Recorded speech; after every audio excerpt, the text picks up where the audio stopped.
come on! The Kahlia Automatic Drip Irrigation Kit is perfect if you want to keep your plants watered automatically. It's straightforward to set up and use.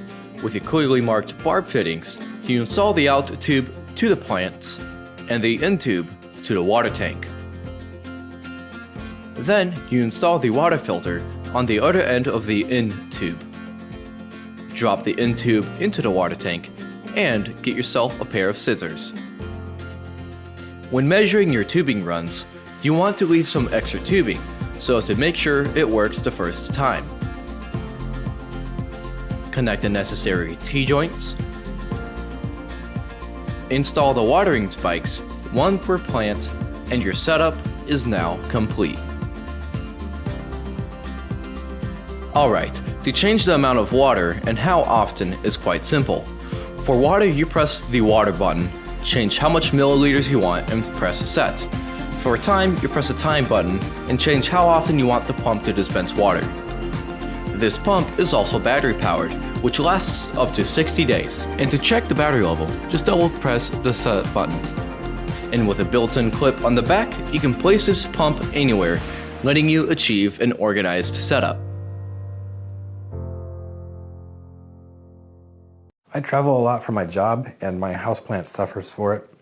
So I found this kit on Amazon and I really like it, so I thought I'd make a video and show everybody how to use it.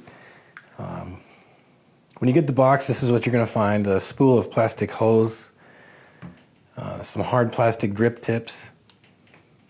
You get a bag with some 3-way and 4-way splitters, as well as an intake filter and a USB power cable. And this is the controller and pump module.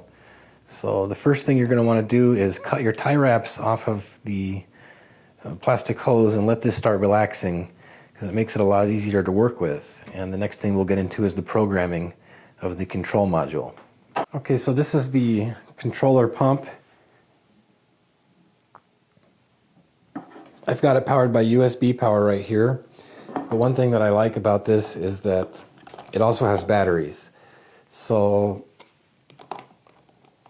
if something happens and this were to come unplugged, it would continue to operate on battery power until the batteries went dead. So you've got 3 buttons here. The one on the far right is watering time. So you push it once to bring up the display, and then you push it again to make adjustments.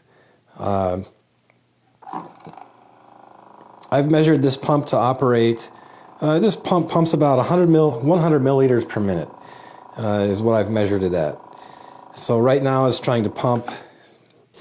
The button on the far right is interval time. So 0.1 means it's going to pump for 80 seconds, 1 time per hour.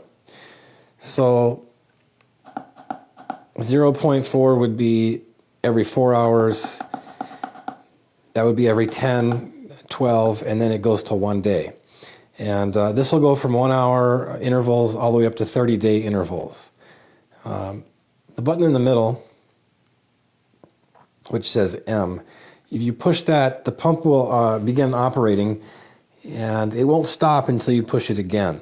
I want to go for 80 seconds, roughly once every 4 to 6 hours.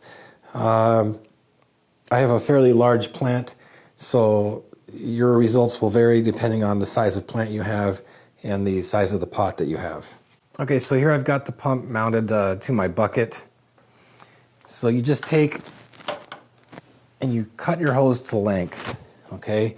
And you install your filter, and that helps weight the hose down so it stays at the bottom of your bucket. And you attach that to the inside of the pump.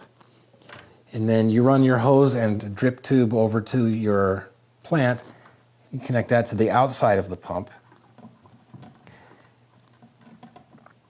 So you just hook up your hose, slide your hose over your drip tip. And you might use a little dish soap or something to help it slide on. It can be a bit of a tight fit. And then you just insert it into the dirt about 3/4 of the way. So to test your pump, you can just push the manual button in the middle. Push it once, it brings up the display. Push it again, and it begins pumping. And as I said before, using this method, it will pump continuously. To stop it, just push it again.